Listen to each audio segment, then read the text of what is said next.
ஹாய்ங்க, எல்லாருக்கும் வணக்கம். இன்னைக்கு ஒரு க்யூட்டான ஸ்டோரி ஒன்று பார்க்க போகிறோம். என்ன ஸ்டோரினா, ஸ்ருதி அண்ட் அருண் இவங்களோட ஸ்டோரி தான் இன்னைக்கு கேட்க போகிறோம். இந்த ஸ்டோரி என்னன்னா, அவங்க ரெண்டு பேருமே வந்து ஸ்கூல் ஃப்ரெண்ட்ஸ். ஸ்ருதி, அருண் ரெண்டு பேருமே வந்து அவங்க ஃபர்ஸ்ட் ஸ்டாண்டர்ட் படிச்சுட்டு இருக்காங்க. இவங்க என்ன பண்ணுறாங்க, எப்போவுமே டெய்லி ஈவினிங் பார்க்கில் வந்து ரெண்டு பேரும் ஒன்றா விளையாடுவாங்க. ஸோ அப்படி இருக்கும்போது ஒரு நாள் என்ன பண்ணுறாங்க, விளையாட போகும்போது அருண் வந்து பிஃபோராக வந்து உட்காந்துட்டு இருக்கான். பார்க்கோட அந்த பெஞ்சில் வந்து உட்காந்துட்டு இருக்கான். ஸ்ருதி வரா, நேராக வந்துட்டு, அருண் என்ன ஆச்சு உனக்கு, ஏன் அமைதியாக இருக்க, வா நம்ம விளையாட போகலாம் அப்படின்னு கூப்பிடுறான். உடனே அருண் சொல்கிறான், இல்லை நான் இன்னைக்கு வந்து விளையாடுற மூட்லேயே இல்லை, எனக்கு என்னமோ மாதிரி இருக்கு அப்படின்னு சொல்கிறான்.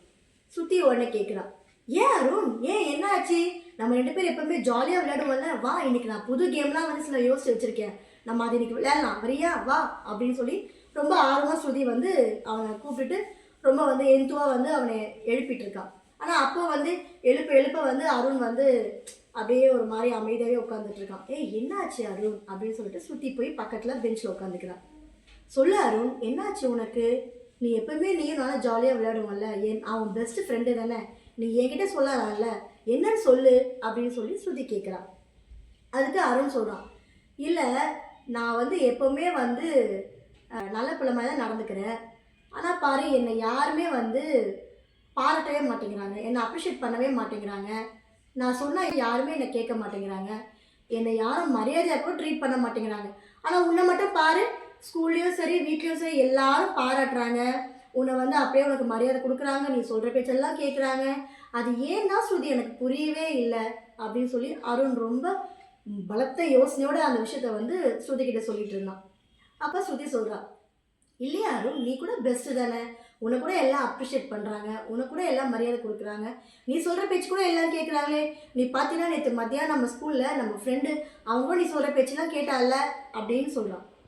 உடனே அருண் சொல்கிறான், இல்லை ஸ்ருதி எனக்கு தெரியுது, என்கிட்ட எல்லாரும் பேசுகிறாங்க, ஆனால் நீ சொல்கிற மாதிரி உன்னை எல்லாரும் எவ்வளோ கிரேட்டாக அப்ரிஷியேட் பண்ணுறாங்க, உனக்கு அப்படியே மரியாதை கொடுக்குறாங்க, நீ சொல்கிற பேச்செல்லாம் கேட்குறாங்க, ஆனால் இருந்தாலும் எனக்கு அப்படி இல்லை ஸ்ருதி, ஏன்னே தெரியல, நான் என்ன பண்ணுறேனே தெரியல அப்படின்னு சொல்லி ரொம்ப ஃபீலிங்காக சொன்னான்.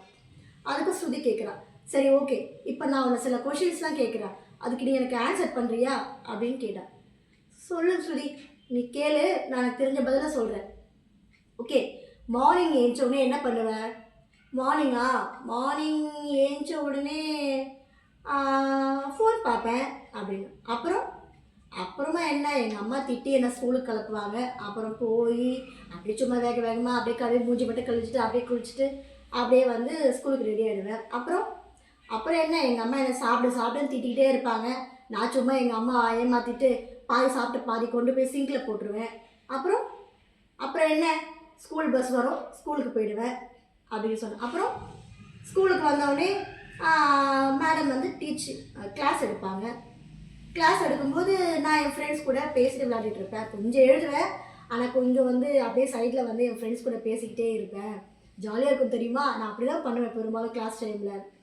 அப்புறம் நான் திரும்ப வீட்டுக்கு போவேன். வீட்டுக்கு போனோடனே என்ன பண்ணுவேன் அப்படின்னு சொல்லி கேட்பான். வீட்டுக்கு போனோடனே என் பேக்கெல்லாம் தூக்கி போட்டு ஜாலியாக போய் விளையாட போயிடுவேன், திரும்ப ஃபோன் எடுத்து என்னோடய ஃபேவரட் கேம்லாம் நான் விளையாடுவேன் தெரியுமா. அப்புறம் என்ன கேம் விளையாடுவேன், கொஞ்ச நேரம் அவங்க கூட பார்க்க வந்து விளையாடுவேன். அப்புறம் வீட்டுக்கு போனோடனே எங்கள் அம்மா என்னை படினுவாங்க, எங்கள் அப்பா என்ன ஹோம்ஒர்க் பண்ணுன்னு திட்டுவாங்க, அவங்களால சும்மா அப்படி டபாச்சிட்டு ஓடி போய் என் ரூமில் உட்காந்துட்டு நான் திரும்ப கேம் பார்ப்பேனே. அப்புறம் என்ன, நான் எப்படியோ அப்படி இப்படி எங்கள் அப்பா அம்மாவுக்கு தெரியாமல் நான் தூங்கவே 12 o'clock ஆகிடும் தெரியுமா ஸ்ருதி. அப்படியா அருண், நீ இப்படி பண்ணினா எப்படி இருக்கும், ஆனால் நான் என்ன பண்ணுவேன் தெரியுமா, நீ என்ன பண்ணுவ, நீயும் என்ன மாதிரி தான் பண்ணுவ. இல்லை அருண், நான் உன்ன மாதிரி பண்ண மாட்டேன். அப்போ நீ என்ன பண்ணுவ சொல்லு பார்க்கலாம், நீ காலையில் எழுந்தோடனே என்ன பண்ணுவேன். நான் காலையில் 6 o'clock எழுந்திடுவேன். எழுந்தோடனே எங்கள் அம்மா ஒரு வாட்டி தான் ஸ்ருதின்னு சொல்லுவாங்க, நான் உடனே எழுந்திப்பேன். எழுந்திட்டு போனோடனே ப்ரெஷ்லாம் பண்ணிவிட்டு ஃபேஸ் வாஷ் பண்ணிவிட்டு எங்கள் அம்மா எனக்கு பால் கொடுப்பாங்க, குடிச்சிட்டு போய் சமத்தாக போய் குளிச்சுட்டு எங்கள் வீட்டில் டெய்லி நான் வந்து ப்ரேயர் சொல்லுவேன். எங்கள் அம்மா எனக்கு ஒரு ஸ்லோகம் சொல்லி கொடுத்துருக்காங்க, அதை நான் டெய்லி போய் என்னோடய சாமிக்கிட்ட போய் நான் ப்ரே பண்ணுவேன். ப்ரே பண்ணவுடனே கிடுகிடுன்னு வேகமாக என் ட்ரெஸ் பண்ணிப்பேன். எங்கள் அம்மா சுற்றி உனக்கு டேபிளில் ஃபுட் இருக்குன்னு சொல்லுவாங்க, எங்கள் அம்மா கொடுக்குற ஃபுட்டை மிச்சம் வைக்காமல் கரெக்டாக சாப்பிட்ருவேன். அப்புறம் என்ன பண்ணுவேன், சாப்பிட்டோடனே நான் தான் அவங்க கூட தானே ஸ்கூல் பஸ்ஸுக்கு ரெடியாக, ஸ்கூல் பஸ்ஸை வரதுக்கு முன்னாடி நான் ரெடியாக நிற்பேன். அப்புறம் ஸ்கூல் பஸ்ஸில் வந்தோடனே ஸ்கூலுக்கு போவேன். மேம் என்ன சொன்னாலும் கரெக்டாக நோட் பண்ணுவேன். எல்லாத்தையும் நோட் பண்ணி கிளாஸ் இருக்கிற வரைக்கும் நான் எதுவும் பேச மாட்டேன். கிளாஸ் முடிஞ்ச உடனே தான் என் ஃப்ரெண்ட்ஸ் கூடலாம் பேசுவேன். அப்புறம் ஈவினிங் வருவேன். ஈவினிங் வந்தோடனே என் பேகு திங்ஸ் எல்லாம் எடுத்து எங்கள் அம்மா எங்கே வைக்க சொல்லுவாங்களோ அங்கே தான் நான் டெய்லி வைப்பேன். வச்சுட்டு ஃபேஸ் வாஷ்லாம் பண்ணிவிட்டு ட்ரெஸ் சேஞ்ச் பண்ணிவிட்டு அம்மா எனக்கு ஏதாவது ஸ்நாக்ஸ் கொடுப்பாங்க. நான் சமத்தாக சாப்பிட்டுட்டு உன் கூட வந்து விளையாடுவேன். விளையாடி முடிச்சோடனே வீட்டுக்கு போனோடனே எனக்கு என்னெல்லாம் ஹோம்ஒர்க் இருக்கோ அந்த ஹோம்ஒர்க் எல்லாம் எழுதுவேன். ஹோம்ஒர்க்கெல்லாம் எழுதி முடிச்சுட்டு இன்றைக்கி நமக்கு மேம் ஏதாவது படிக்க கொடுத்துருப்பாங்கல்ல, அதை வந்து எங்கள் அம்மா கிட்ட, எங்கள் அப்பா கிட்ட, எங்கள் தாத்தா பாட்டிக்கிட்ட கூட டிஸ்கஸ் பண்ணுவேன். நேற்று கூட பார்த்தியா மேம் ஒன்று சொல்லியிருந்தாங்களே சோலார் சிஸ்டம் பற்றி. நான் வீட்டில் போய் அந்த ஹோம்ஒர்க் பண்ணிவிட்டு சோலார் சிஸ்டம் பற்றி எங்கள் அப்பா கிட்ட, எங்கள் அம்மா கிட்ட எல்லாருக்கிட்டையும் டிஸ்கஸ் பண்ணேன். அப்போ தான் எனக்கு எங்கள் அப்பா அம்மா ரொம்ப ப்ரீஃபாக சொன்னாங்க. எங்கள் தாத்தா பாட்டி எனக்கு வரைஞ்செல்லாம் காமிச்சாங்க தெரியுமா, அந்த சோலார் பிளான்ட்டெல்லாம் என்னன்னு சொல்லிட்டு. அப்புறம் எல்லாமே என்னென்ன கலரில் இருக்கும், எப்படி இருக்கும்னு எங்கள் தாத்தா பாட்டியும் சரி, எங்கள் அப்பா அம்மாவும் சரி, எங்கள் அண்ணன் அண்ணனுக்குள்ள ஜாலியாக நாங்கள் டிஸ்கஸ் பண்ணி நான் தெரிஞ்சுக்கிட்டேன். அதனால தான் இன்றைக்கி மேம் கேட்டவுடனே நான் கை தூக்கி சோலார் சிஸ்டம் பற்றி சூப்பராக சொன்னேன். அதனால தான் என்னை அப்ரிஷியேட் பண்ணுறாங்க.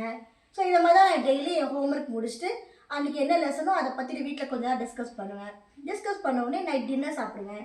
எங்கள் அப்பா அம்மா கூட உட்காந்து சமத்தாக டின்னர் சாப்பிட்டுட்டு எங்கள் அம்மா 10 மணிக்கெலாம் போய் என்னை தூங்க சொல்லிவிடுவாங்க. நானும் போய் பெட்டில் போய் உட்காந்துட்டு சாமி கும்பிட்டுட்டு 10 மணிக்கெலாம் தூங்கிடுவேன். ஸோ மார்னிங் எனக்கு 6 o'clock ஏஞ்சிக்கும் போது எனக்கு ஈஸியாக இருக்கும். நான் டயர்டே ஆக மாட்டேன், ரொம்ப பிரிஸ்காக ஹாப்பியாக இருக்கேன். அதனால தான் என்னை வந்து நான் கரெக்ட் டைமுக்கு நான் எல்லா வேலையும் கரெக்டாக பண்ணுறதுனால என்னால் என்னை அப்ரிஷியேட் பண்ணுறாங்க. மேம் கூட கொடுக்குற ஹோம்ஒர்க் கொடுக்குறத நான் வீட்டில் போய் டிஸ்கஸ் பண்ணி எல்லாமே தெரிஞ்சுக்கிறேன். அதான் என்னை ஸ்கூல்லேயே எல்லோரும் அப்ரிஷியேட் பண்ணுறாங்க. நான் என்ன சொல்கிறேனோ அதை மாதிரி தான் இருக்கேன். ஸோ அதனால ஃப்ரெண்ட்ஸ்லாம் வந்து ஸ்ருதினா கரெக்டாக செய்வா, ஸ்ருதினா ஹோம்ஒர்க்லாம் கரெக்டாக நோட்டில் எழுதியிருப்பா, கிளாஸில் என்ன சொல்லி கொடுத்தோ நோட்டில் எழுதியிருப்பா அப்படின்னு சொல்லி ஃப்ரெண்ட்ஸ்க்கெல்லாம் என் மேலே நம்பிக்கை இருக்குது. அதனால தான் எல்லோரும் என்னை அப்ரிஷியேட் பண்ணுறாங்க, எனக்கு மரியாதை கொடுக்குறாங்க, என்னை வந்து நான் சொல்கிற பேச்செலாம் கேட்குறாங்க. அப்படின்னா எனக்கு தோணுது. ஏன்னா எனக்கு அப்படி தான் எங்கள் அப்பா அம்மா சொன்னாங்க. நீ இப்படிலாம் இருந்தால் தான் உன்னை வந்து எல்லோரும் வந்து ரெஸ்பெக்ட்ஃபுல்லாக மரியாதையாக நடத்துவாங்கன்னு எனக்கு எங்கள் அப்பா அம்மா சொல்லியிருக்காங்க. அதனால் நீ சொல்கிறதெல்லாம் பார்த்தா இதுதான் டிஃப்ரெண்ட்டாக இருக்குமோ எனக்கு தோணுது அருண் அப்படின்னு சொல்லி ஸ்ருதி சொல்கிறான். அப்போ தான் அருண் யோசிக்கிறான், ஆமாம் ஸ்ருதி இதெல்லாம் எங்கள் அப்பா அம்மா கூட சொல்லியிருக்காங்க. ஆனால் நான் தான் கொஞ்சம் கூட அவங்க சொல்கிறத மதிக்காமல் கேட்காம தப்பு தப்பாக பண்ணுறேன் போல இருக்குது ஸ்ருதி. நீ சொல்கிறது எனக்கு இப்போ புரியுது ஸ்ருதி. நாளைக்கு நானும் உன்ன மாதிரி காலையில் 6 o'clock ஏஞ்சி நீ என்னெல்லாம் சொன்னியோ அதே மாதிரி நானும் பர்ஃபெக்டாக பண்ணி நீயும் பாரு வித்தின் 1 weekல எல்லாரும் என்னை அப்ரிஷியேட் பண்ணுற மாதிரி, எல்லாரும் என்னை பாராட்டுற மாதிரி, எல்லாம் நான் சொல்கிறத கேட்குற அளவுக்கு நான் எவ்வளோ சூப்பராக டிசிப்ளினாக எவ்வளோ சூப்பராக வந்து நான் இருக்க போகிறேன் பாரு. நம்ம இதே திரும்ப பேசுவோம் ஸ்ருதி. ரொம்ப தேங்க்ஸ் ஸ்ருதி. எனக்கு நீ வந்து இவ்வளோ பொறுமையாக வந்து தெளிவாக வந்து எனக்கு ஆன்சர் பண்ணியிருக்கேன். நிஜமாவே நீ தான் ஸ்ருதி எனக்கு பெஸ்ட் ஃப்ரெண்டு அப்படின்னு சொல்லி ரொம்ப ஹாப்பியாக வந்து ஸ்ருதி ஆகணும் பார்க்கில் ப்ளே பண்ணிவிட்டு வீட்டுக்கு போயிட்டாங்க. இந்த ஸ்டோரியில் வந்த மாதிரி இந்த ஸ்ருதி மாதிரி உங்களுக்கு பெஸ்ட் ஃப்ரெண்டு இருக்காங்களா?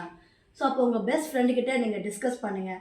நம்ம கரெக்டாக செய்கிறோமா, கரெக்டாக செய்யலையா, நம்மக்கிட்ட என்னென்ன குட் ஹேபிட்ஸ் இருக்குது, என்னெல்லாம் வந்து பேட் ஹேபிட்ஸ் இருக்குது டிஸ்கஸ் பண்ணுங்கள்.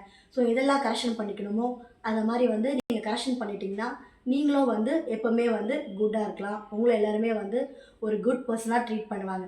ஸோ உங்களோட பெஸ்ட் ஃப்ரெண்டு யாருன்னு சொல்லி இந்த கமெண்ட்டில் போஸ்ட் பண்ணுங்கள்.